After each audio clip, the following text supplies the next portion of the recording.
নমস্কাৰ আজিৰ এই ভিডিঅ'টোত মই আপোনালোকক ক'বলৈ যত্ন কৰিছো হ্যাভ আৰু হ্যাভ গটৰ মাজত ডিফাৰেন্স কি ঠিক তেনে ধৰণে আমি কোনবোৰ বাক্যত হ্যাভ টু আৰু কোনবোৰ বাক্যত হ্যাভ গট টু ব্যৱহাৰ কৰিব পাৰো বা কোনবোৰ বাক্যত নোৱাৰো যদি আমি এই বাক্যবোৰ নিগেটিভ বা ইন্ট্ৰোগেটিভ কৰিব লগা হয় তেনে ক্ষেত্ৰত কোনটো বাক্য আমি কেনেদৰে নিগেটিভ কৰিম বা কেনেদৰে ইন্ট্ৰোগেটিভ কৰিম এই সকলোখিনিৰ বিষয়ে আজিৰ এই ভিডিঅ'টোৰ জৰিয়তে মই আপোনালোকক ক'বলৈ যত্ন কৰিছো গতিকে ভিডিঅ'টো খুব ইন্টাৰেষ্টিং আৰু খুব ইম্পৰ্টেন্ট হ'ব আমাৰ ডে টু ডে ইউজৰ বাবে গতিকে ভিডিঅ'টো স্কিপ নকৰাকৈ হেকলৈকে চাই কনসেপ্টটো বুজি লৈ আপোনালোকেও এনে ধৰণৰ বাক্যবোৰ আপোনালোকৰ ডে টু ডে লাইফত ব্যৱহাৰ কৰিবলৈ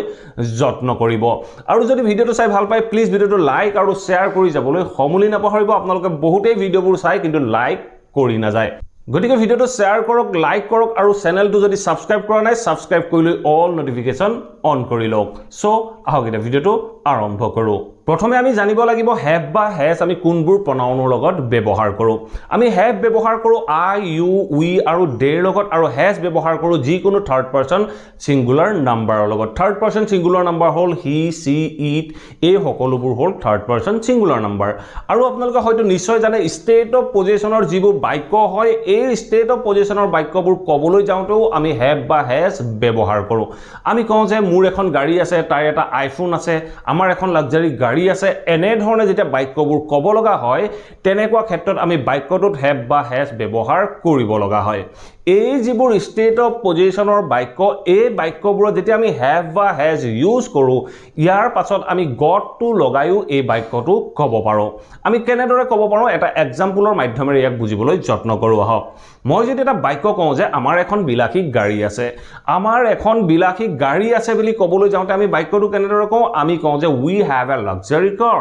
উই হ্যাভ এ লাক্সাৰি কাৰ আমাৰ এখন বিলাসী গাড়ী আছে ইয়াত আপোনালোকে হ্যাভ টু নিশ্চয় দেখিছে এই হ্যাভৰ পাছত আমি গট এটা লগায়ও এই বাক্যটো ক'ব পাৰো আমি ক'ব পাৰো যে we have got a luxury car we have got a luxury car এই বাক্য দুটাৰ অৰ্থ কোনো বেলেগ বেলেগ নহয় দুইটা বাক্যই একেটা অৰ্থই প্ৰকাশ কৰিছে কিন্তু আমি যেতিয়া উই হ্যাভ গট এ লাক্সাৰি কাৰ বুলি কওঁ এই বাক্যটো কেৱল মাত্ৰ আমি ক্যাজুৱেল কনভাৰসেচনৰ কাৰণেহে ব্যৱহাৰ কৰো এতিয়া হয়তো আপোনালোকে নিশ্চয় বুজিব পাৰিলে ষ্টেট অফ পজিশনৰ যিবোৰ বাক্য হয় সেই বাক্যবোৰত যেতিয়া আমি হ্যাভ ইউজ কৰো তাৰ পিছত আমি গট এটা ইউজ কৰিও বাক্যটো ক'ব পাৰো ঠিক তেনে ধৰণে মই যদি নেক্সট এটা এক্সাম্পল কওঁ যে she has long hair she has long hair এই বাক্যটোৰ অৰ্থ হল তাইৰ দীঘল চুলি আছে কোনোবা এজনী ছোৱালীৰ ধৰক চুলি দীঘল তেতিয়া আপুনি কৈছে যে তাইৰ দীঘল চুলি আছে তেতিয়া আপোনালোকে বাক্যটো ক'ব পাৰে she has long hair তাইৰ দীঘল চুলি আছে এই বাক্যটো যেটো has আছে এই hasৰ পাছত আপোনালোকে got এটা ব্যৱহাৰ কৰিব পাৰে আপোনালোকে ক'ব পাৰে যে she has got long hair she has got long hair তাইৰ দীঘল চুলি আছে এনে ধৰণে আমি ষ্টেট অফ পজিশনৰ বাক্যবোৰ আমি has got বা have got ব্যৱহাৰ কৰিও ক'ব পাৰো ঠিক তেনে ধৰণে আমাৰ ধৰক কিবা এটা বেমাৰ হৈ আছে ধৰক মোৰ জ্বৰ হৈ আছে মোৰ মাথা বিষ হৈ আছে মোৰ ডিঙিৰ বিষ হৈ আছে এনে ধৰণে যেতিয়া ক'ব লগা হয় তেনেকুৱা ক্ষেত্ৰতো আমি have ব্যৱহাৰ কৰো আমি কওঁ যে I have a headache মোৰ মাথাৰ বিষ হৈ আছে এনে ধৰণে ক'বলৈ যাওঁতে আমি বাক্যটো কওঁ I have a headache I have a headache এই বাক্যটো যদি আমি haveৰ পিছত got লগাই দিও আমি ক'ব পাৰো যে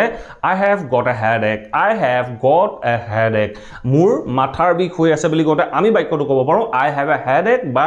I have got a headache এনে ধৰণে যিবোৰ ষ্টেট অফ পজিশনৰ বাক্য এই ষ্টেট অফ পজিশনৰ বাক্যবোৰত আমি got ব্যৱহাৰ কৰিব পাৰো এতিয়া আমি এই বাক্যবোৰ কেনেদৰে নিগেটিভ বা ইন্ট্ৰোগেটিভ কৰিব পাৰো তাৰ বিষয়ে জানি লবলৈ যত্ন কৰো মই ভিডিঅটোৰ আৰম্ভণিতে এটা বাক্য কৈছিলো যে আমাৰ এখন লাক্সাৰি গাড়ী আছে মই বাক্যটো কৈছিলো যে we have a luxury car we have a luxury car এই বাক্যটো যদি আমি নিগেটিভ কৰিব লগা হয় তেতিয়া আমি ক'ব লাগে we don't have a luxury car we don't have a luxury car আমাৰ বিলাসী গাড়ী নাই বুলি ক'বলৈ যাওঁতে আমি বাক্যটো ক'লো we don't have a luxury car ঠিক তেনে ধৰণে we have a luxury car তো আমি অন্য এক প্ৰকাৰৰ কৈছিলো যে we have got a luxury car we have got a luxury car আমাৰ এখন লাক্সাৰি গাড়ী আছে এই বাক্যটো চাওক এই বাক্যটো যেতিয়া আমি নিগেটিভ কৰিবলৈ যাওঁ এই হ্যাভৰ পিছত আমি not লগাই দিলে আমাৰ বাক্যটো নিগেটিভ হৈ যায় আমি ক'ব পাৰো যে we have not got a luxury car we haven't got a luxury car আমাৰ এখন বিলাসী গাড়ী নাই বুলি কওঁতে we haven't got a luxury car এনে ধৰণে আমি নিগেটিভ কৰি কব পাৰো যদি আমি we have got যদি আমি কওঁ যে we have a luxury car তেতিয়া আমি do সহায় লব লাগে যদি আমি have got ব্যৱহাৰ কৰো তেনেকুৱা ক্ষেত্ৰত আমি have to as a helping verb হিচাপে ব্যৱহাৰ কৰিছো আৰু main verb হিচাপে got ব্যৱহাৰ কৰিছো তেনেকুৱা ক্ষেত্ৰত আমি have ৰ পিছত not ব্যৱহাৰ কৰিম ঠিক তেনে ধৰণে এতিয়া চাওক আমি যেটো প্ৰথম বাক্য এই প্ৰথম বাক্যটো যদি আমি ইন্ট্ৰোগেটিভ কৰিব যাও যে we have a luxury car এই বাক্যটো ইন্ট্ৰোগেটিভ কৰিব যাও তেতিয়া আমি ক'ব পাৰো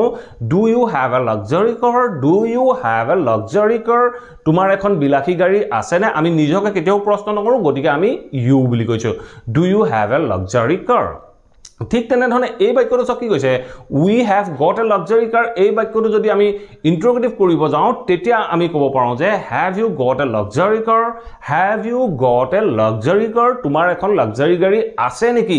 এনে ধৰণে আমি যি কোনো বাক্য নেগেটিভ বা ইন্ট্ৰোগেটিভ কৰিব পাৰো বিশেষকৈ আমি যিবোৰ ষ্টেট অফ পজিশনৰ বাক্যবোৰত এই ষ্ট্ৰাকচাৰটো ফলো কৰো ঠিক তেনে ধৰণে মই অন্য এটা বাক্য কৈছিলো যে she has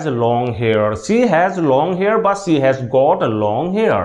এই বাক্যটো যদি আমি নেগেটিভ কৰো আমি ক'ব পাৰো যে she doesn't have long hair এই doesn't ৰ পিছত আমি has to have কৰি দিব লাগে তেতিয়া আমি কৈছো যে she doesn't have long hair ঠিক তেনে ধৰণে নেক্সট বাক্যটো যদি আমি নেগেটিভ কৰো তেতিয়া আমি ক'ব পাৰো she has not got long hair তাই দীঘল চুলি নাই ঠিক তেনে ধৰণে যদি প্ৰশ্ন কৰো তেতিয়া আমি ক'ব পাৰো does she have long hair তাই দীঘল চুলি আছে নে যদি আমি নেক্সট বাক্যটো নেগেটিভ ইন্ট্ৰোগেটিভ কৰো তেতিয়া আমি ক'ব পাৰো যে has she got long hair তাই দীঘল চুলি আছে নেকি এনে ধৰণে আপোনালোকে নেগেটিভ ইন্ট্ৰোগেটিভ কৰিবলৈ যত্ন কৰক এতিয়া আমি জানিব লাগিব আমি কোনবোৰ বাক্যত have got বা has got ব্যৱহাৰ কৰিব নোৱাৰো যেতিয়া আমি যিবোৰ ষ্টেট অফ পজিশনৰ বাক্য হয় এই ষ্টেট অফ পজিশনৰ বাক্যবোৰ যদি আমি পাষ্টত ক'ব লগা হয় তেনেকুৱা ক্ষেত্ৰত আমি had ৰ পিছত got ব্যৱহাৰ কৰিব নোৱাৰো আমি যদি ক'ব লগা হয় যে মোৰ এখন লাক্সাৰি গাড়ী আছিল মোৰ বা আমাৰ এখন লাক্সাৰি গাড়ী আছিল বুলি কওঁতে আমি বাক্যটো কওঁ we had a luxury car এই যেটো বাক্য হয় এই বাক্যটোত আমি got ব্যৱহাৰ কৰিব নোৱাৰো past tenseত আমি had got ব্যৱহাৰ নকৰো ঠিক তেনে ধৰণে অন্য কিছুমান বাক্য পাওঁ যেনে যিবোৰ বাক্যত আমি have to as a verb হিচাপে ব্যৱহাৰ কৰো মই যদি কওঁ যে usually I have got dinner at 9 এই বাক্যটো ভুল হৈ আছে কাৰণ কি কাৰণে ভুল হৈ আছে চাওক usually I have got dinner কেতিয়াও হ'ব নোৱাৰে কি কাৰণে I have dinner at 9 এই have to দ্বাৰা মই খোৱাটোৰ কথা কৈছো এই have to as a verb হিচাপে কাম কৰি আছে যেতিয়া এই have to as a verb হিচাপে কাম কৰি থাকিব তেনেকুৱা ক্ষেত্ৰত আপোনালোকে have ৰ পিছত got ব্যৱহাৰ কৰিব নোৱাৰিব সো আপোনালোকে এটা কনসেপ্টটো নিশ্চয় বুজিব পাৰিলে যদি পাষ্টৰ ষ্টেট অফ পজিশন হয় তেনেকুৱা ক্ষেত্ৰত had got ব্যৱহাৰ নকৰিব আৰু যদি have to as a main verb হিচাপে ইউজ হৈ থাকে তেনেকুৱা ক্ষেত্ৰটো আপোনালোকে have ৰ পিছত got ব্যৱহাৰ নকৰিব আৰু আমি আমাৰ ডে টু ডে লাইফত এনে ধৰণৰ বিভিন্ন বাক্য ক'ব লগা হয় যে মই এতিয়া যাব লাগিব বুলি কওঁতে আমি বাক্যটো কওঁ যে I have to go now মই এতিয়া যাব লাগিব এই যেটো have to আপোনালোকে দেখিলে এই have toৰ মাজত আমি got to ব্যৱহাৰ কৰিব পাৰো আমি একেটা অৰ্থৰ বাবে আমি বাক্যটো ক'ব পাৰো যে I have got to go now মই এতিয়া যাব লাগিব এই বাক্যবোৰ নেগেটিভ বা ইন্ট্ৰোগেটিভ কৰিবলৈ যাওঁতে আমি ষ্টেট অফ পজিশনৰ বাক্যবোৰত যেটো ৰুল ফলো কৰিছিলো একেটা ৰুলে ফলো হ'ব গতিকে আপোনালোকে এই বাক্যবোৰ নেগেটিভ বা ইন্ট্ৰোগেটিভ ঘৰতে কৰি চাবলৈ যত্ন কৰিব মই বাক্যটো ক'লো যে I have to go now ঠিক তেনে ধৰণে এই বাক্যটো মই ক'ব পাৰো I have got to go now মই এতিয়া যাব লাগিব দুইটাৰ বাক্যৰ অৰ্থ একে থাকিব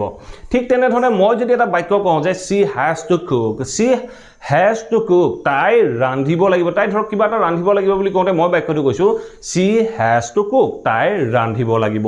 মই এই বাক্যটো এনে ধৰণেও ক'ব পাৰো যে she has got to cook তাই ৰান্ধিব লাগিব